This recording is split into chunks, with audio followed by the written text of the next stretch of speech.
Vamos a ir con mi columna y seguiremos conversando con la senadora María José Pizarro. Se llama Las mentiras de Barbosa. El fiscal general Francisco Barbosa no ha logrado juntar valor para someterse a una entrevista con un periodista independiente. Prefiere despachar preguntas suavecitas y aduladoras que responder los múltiples cuestionamientos sobre los abusos e indelicadezas que ha cometido con los recursos de la fiscalía, que no son de él, sino de los contribuyentes. El último de esos abusos, revelado por una investigación de la periodista Silvia Charri, en cambio, tiene que ver con la asignación de empleadas de una empresa contratista de la Fiscalía a labores domésticas en la casa de la familia Barbosa. La Fiscalía empezó diciendo que eso simplemente no había pasado. Sin embargo, cuando Cambio hizo público el documento que muestra que las operarias de cafetería Dora Priscila Muñoz y Sara Inés Segura tenían como ubicación la casa del fiscal Barbosa, la afirmación se quedó sin piso. La metadata permite establecer que el documento fue creado en enero de 2022 por el funcionario de seguridad Egidio Fajardo, adscrito al despacho del fiscal. Tratando de tapar una mentira con otra, el fiscal Barbosa le dijo a Semana que, comillas, ellas como personas privadas y por fuera de cualquier jornada en la institución ayudaron en mi casa con el trasteo y se les pagó con recursos de la familia, cierra comillas. La verdad es que las contratistas, hoy amedrentadas para que no cuenten la verdad, trabajaron de lunes a viernes durante meses en prolongadas jornadas que arrancaban a las 4:30 de la mañana cuando las recogían en vehículos de la fiscalía y algunos días no habían terminado a las 9:26 de la noche.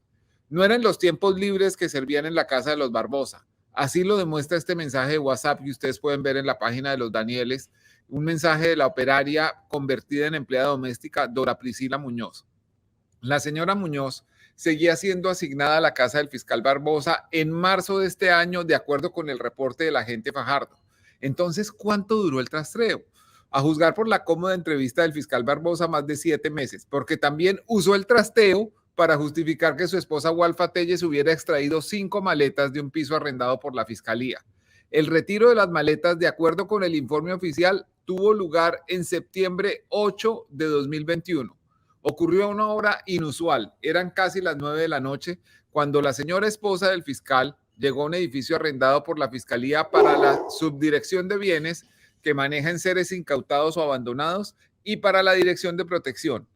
La primera dama de la Fiscalía se apareció con su esquema de seguridad para retirar 5 valijas que, según Barbosa, contenían vestidos suyos porque los necesitaba urgente. Lo raro es que no hubiera pensado que podía necesitar vestidos cuando hizo el trasteo.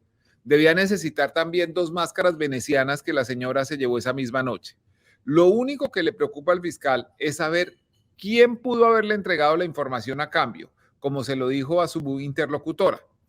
Comillas, ya hay un proceso penal en curso contra quienes entregaron ese video porque viola la confidencialidad. Llegaremos hasta las últimas consecuencias. En últimas, esas fotos que aparecieron y ese video son de mi señora retirando mi ropa. Necesitaba los vestidos. Cierra comillas. En fin, las pretendidas maletas del trasteo fueron retiradas por doña Walfa en septiembre, pero en marzo del año siguiente, 7 meses después, las operarias de cafetería de la Fiscalía seguían trabajando en la casa de los Barbosa para ayudar con el tal trasteo. Ni el éxodo de Egipto tomó tanto tiempo. Contra Walfa Telles hay una denuncia en la Fiscalía porque una fundación que dirige contrató con una empresa que ella meses antes vigiló como Contralora Delegada para el Medio Ambiente. 190 millones de pesos vale el contrato para que la fundación de Walfa ejecute lo que ordenó la Contralora Walfa. El fiscal y esposo, que debía declararse impedido para el caso, mañosamente esperó el siguiente viaje para que su vicefiscal Marta Mancera le asignara la investigación al fiscal de bolsillo Javier Cárdenas, el mismo encargado de archivar el caso contra Álvaro Uribe. La denuncia, además, está refundida en el ente acusador. El fiscal, que usa carros de seguridad para que escoltas saquen a caminar a sus perritos, en lugar de pagar un paseador con su propia plata, explica que lo hace porque la Fiscalía tiene un programa para proteger a los animales y asegura que, abro comillas, la Contraloría determinó que no existió ningún tipo de recursos públicos involucrados, cierro comillas.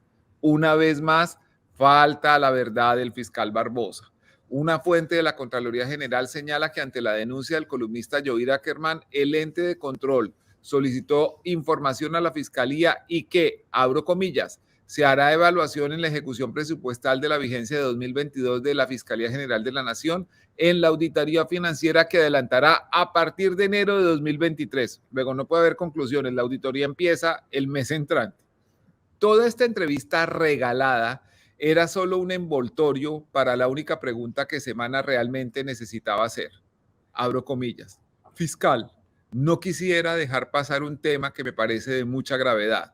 Todo el mundo sabe que Gilinski es accionista de Publicaciones Semana.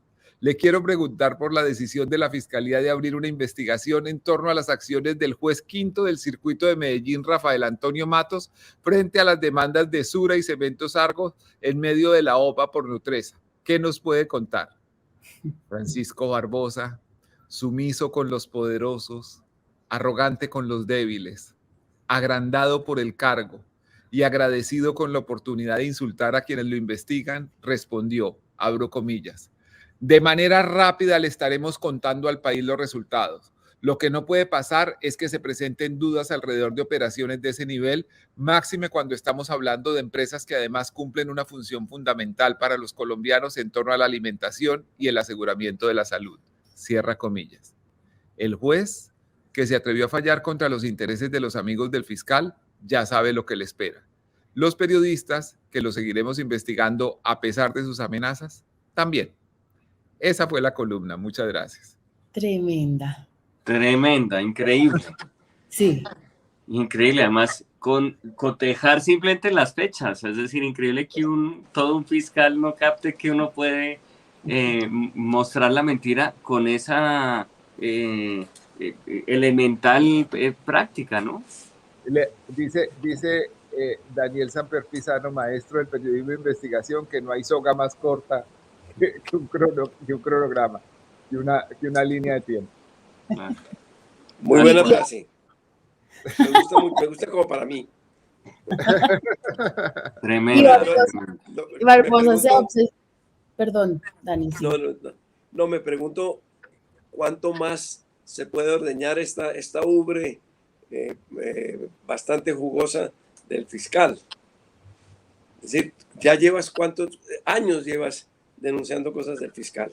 Y uno abre y hay nuevas cosas.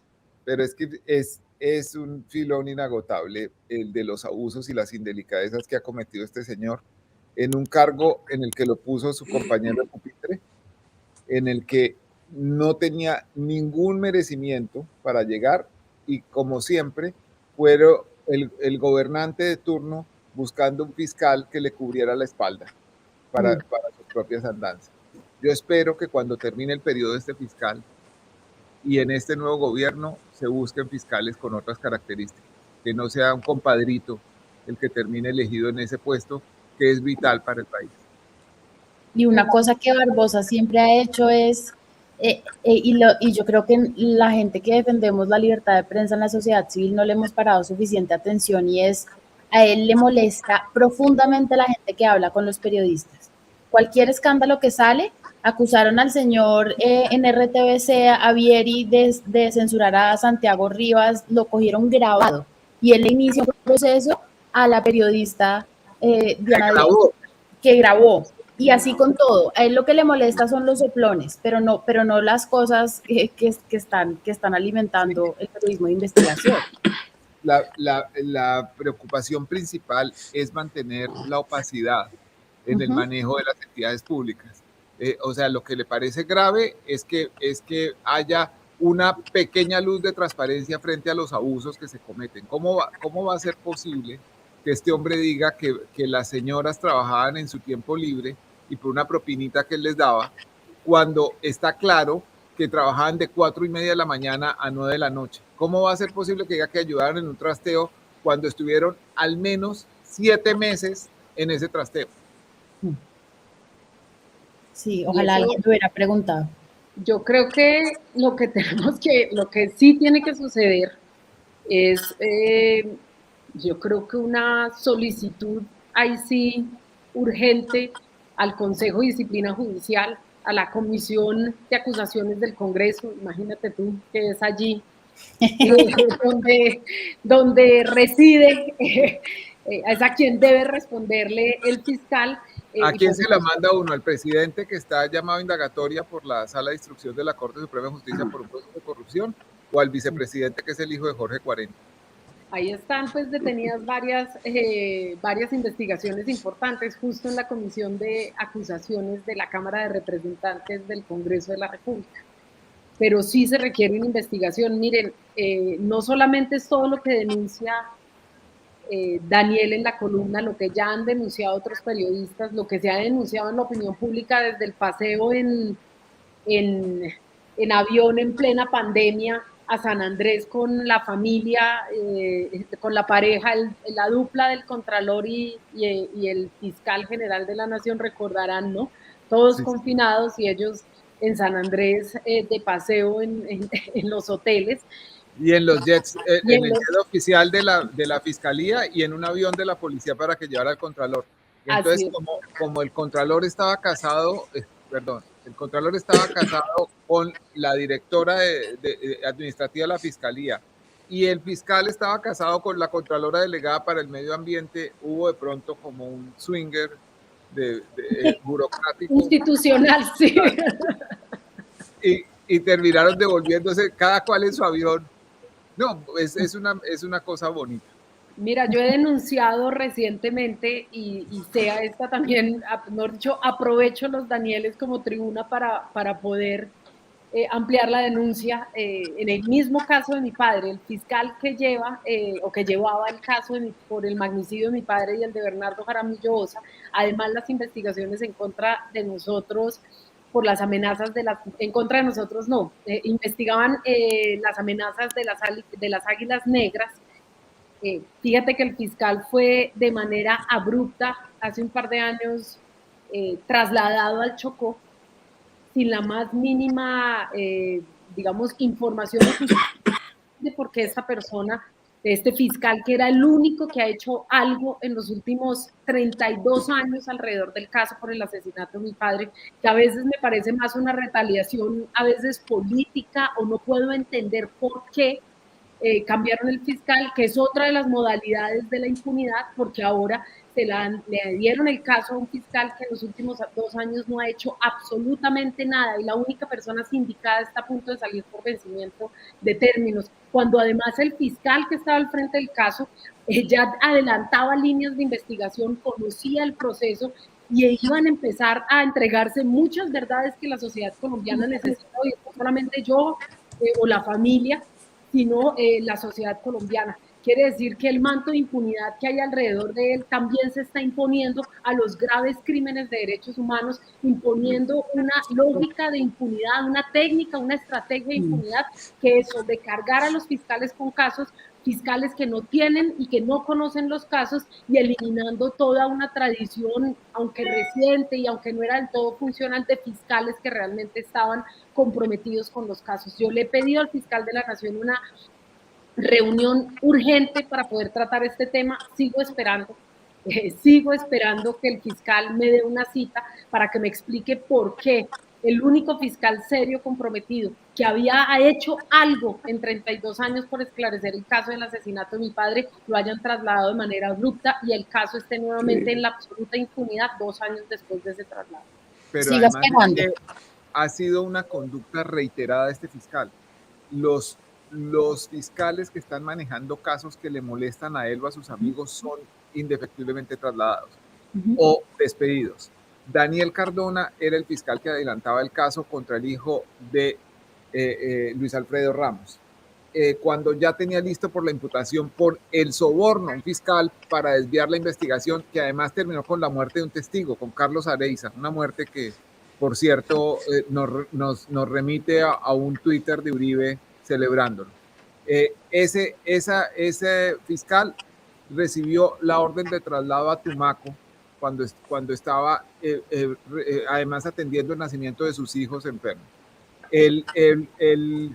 La fiscal Angélica Monsalve, que estudiaba el caso de los Ríos Velilla, que pasó por lobby por la Universidad Sergio Arboleda, principio del escándalo que parece haber sacado al rector, aunque sigue en el consejo directivo, el rector Noguera de la Universidad Sergio Arboleda, también recibió traslado al Putumayo. el fiscal Setien, que estaba listo para imputar a Álvaro Uribe como fiscal auxiliar de la Corte Suprema de Justicia, que tenía listo un proceso por injuria y calumnia, en el que yo soy denunciante, lo trasladaron al Catatumbo. Y así, hay infinidad de casos que se pueden mostrar el uso de las atribuciones del fiscal como castigo. Hoy mismo Joir Ackerman trata un tema relacionado con el fiscal que investigaba a Memo Fantasma. Después de que había adelantado todo, lo mueven del caso justamente para garantizar una impunidad. Esa es la estrategia de impunidad del fiscal Barbosa. De resto, bien. De resto, súper. Bueno, las mascotas disfrutan el paseo y las empleadas sufren la sobrecarga laboral. Muchísimas gracias a la senadora María José Pizarro, con quien hemos podido hablar hoy de tantos temas con tanta franqueza y simpatía como la de ella. Muchísimas gracias, ha sido un gusto tenerla hoy en Los Danieles. Y ahora vamos